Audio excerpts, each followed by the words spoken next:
Temboknya kokoh, catnya masih menyimpan warna harapan. Ruang-ruang kelas tertata rapi, bangku-bangku tersusun seperti menunggu kisah baru untuk dimulai. Namun di balik dinding yang tampak kuat, ada jiwa-jiwa yang mulai terbiasa bergantung. Bertahun-tahun sebuah yayasan menanggung segalanya.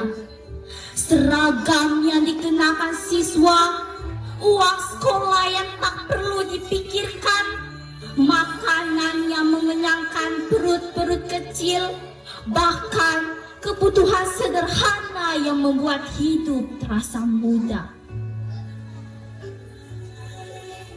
Anak-anak datang tanpa beban, orang tua menyerahkan tanggung jawab tanpa benar-benar ikut berjalan.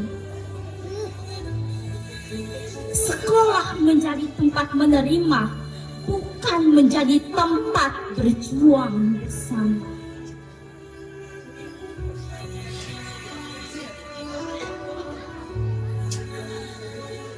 Lalu pada suatu hari, pimpinan itu berpindah tangan.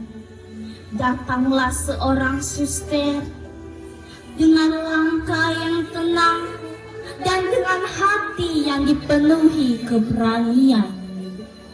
Ia menerima sekolah itu bukan sebagai warisan kenyamanan, melainkan sebagai ladang pelayanan yang dipenuhi tantangan tersembunyi. Sebab yang harus dibangun bukan lagi gedung, melainkan cara berpikir. Mula-mula ia mulai berbicara tentang disiplin, tentang tanggung jawab, tentang pendidikan yang harus diperjuangkan bersama. Tetapi kata-kata itu mula-mula terdengar asing. Ada siswa yang mengeluh karena tidak lagi semua tersedia. Ada orang tua yang bertanya dengan nada kecewa, "Mengapa sekarang kami ikut terlibat?"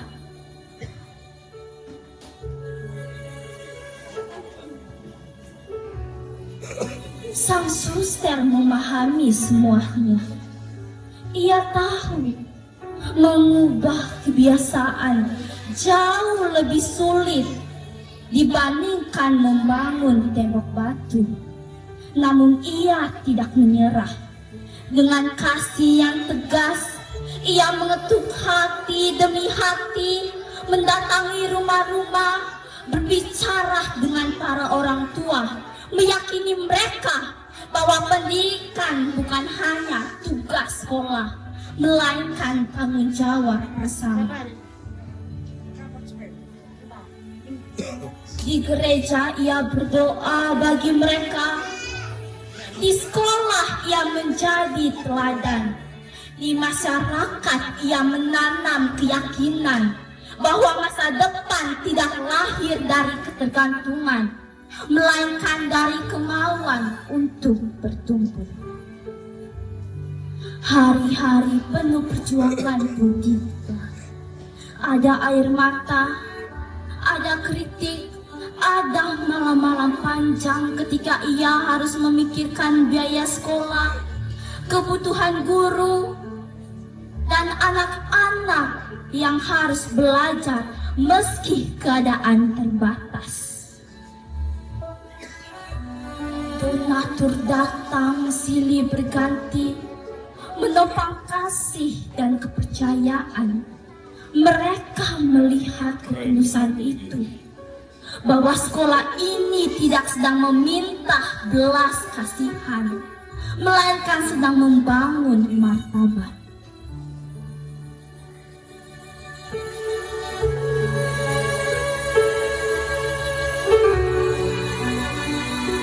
Perlahan-lahan perubahan mulai tumbuh.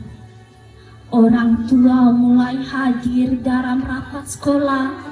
Siswa belajar menghargai kerja keras.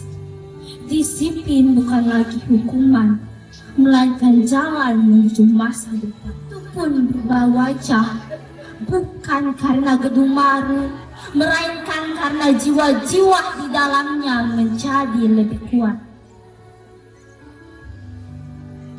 Kini masyarakat mengenalnya sebagai sekolah yang tegas dalam disiplin, unggul dalam kualitas, dan kaya akan nilai-nilai kehidupan.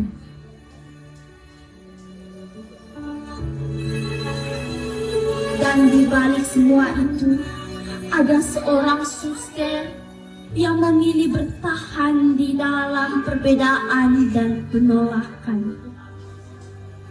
Ia tidak membangun sekolah dengan kemewahan, melainkan dengan kasih yang berani mendidik. Sebab ia percaya anak-anak tidak hanya perlu diberi, tetapi juga diajar untuk bertanggung jawab.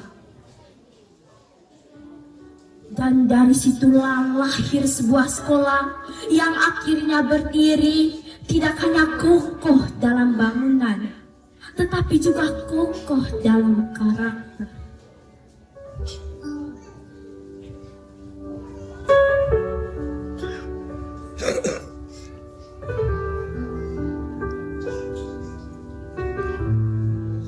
Sekolah itu pernah memiliki sebuah lapangan yang luas dan terbuka, tempat anak-anak berbaris setiap pagi di bawah matahari yang membakar kulit.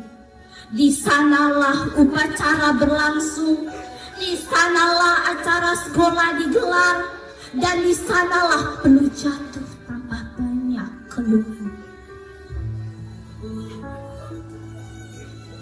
Ketika musim panas datang, terik menekan kepala-kepala kecil yang masih berdiri tegak demi menghormati bendera. Ketika hujan turun tiba-tiba, anak-anak berlarian mencari tempat berteduh, sementara kegiatan terhenti oleh langit yang tak bisa diajak berlindung. Banyak orang yang menganggap itu biasa. Sejak dulu memang begitu, kata sebagian orang. Namun sang suster melihat dari jauh. Di balik lapangan itu, ia melihat kebutuhan. Ia melihat anak-anak yang pantas belajar dengan nyaman. Ia melihat masa depan yang harus dipersiapkan dengan lebih manusiawi. Maka dari situ lahirlah sebuah mimpi membangun gedung di atas tanah itu. Tidak mudah. Ada suara yang meragukan. Lapangan itu satu-satunya tempat luas. Ada yang khawatir sekolah tak mampu. Ada pula yang bertanya, dari mana biayanya? Tetapi suster itu tetap melangkah. Ia mengetuk pintu demi pintu, menulis surat pada para donatur, mengangkat doa dalam setiap malamnya. Sebab ia percaya jika kasih sungguh diperjuangkan, Tuhan akan membuka jalan. Dan benar, sedikit demi sedikit bantuan datang. Batu demi batu disusun, semen dicampur dengan harapan. Tiang-tiang berdiri seperti kesaksian tentang ketekunan.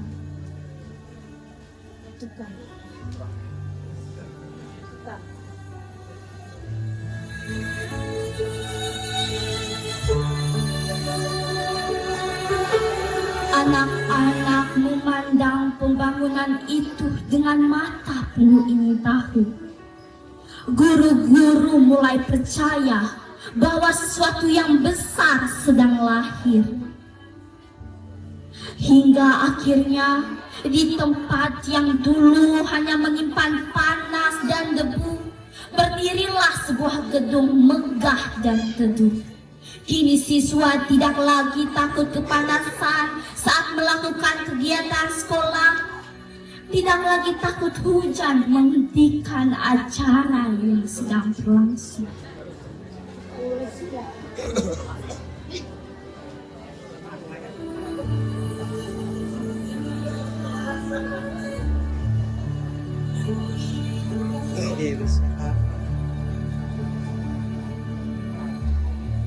Di dalam gedung itu terdengar nyanyian, doa, tawa dan tepuk tangan. Anak-anak duduk nyaman, belajar dengan sukacita, merasakan perhatian yang dibangun dari cinta dan perjuangan. Dan setiap kali mata memandang gedung itu, masyarakat tahu itu bukan sekedar bangunan. Itu adalah lambang kasih dari seorang suster yang tidak hanya memimpin sekolah, tetapi memikirkan kenyamanan dan martabat anak-anaknya. Ia mengubah lapangan yang panas menjadi ruang harapan. Ia membuktikan bahwa pengabdian sejati selalu menemukan cara untuk membuat hidup terasa mudah.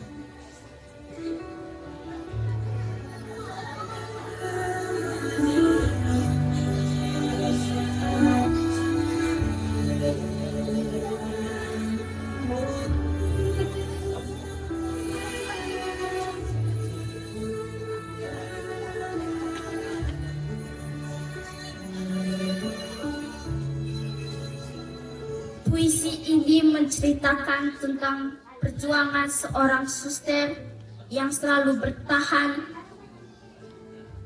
dan selalu memikirkan kenyamanan bagi anak-anaknya. Dia selalu berjuang meski keadaan terbatas.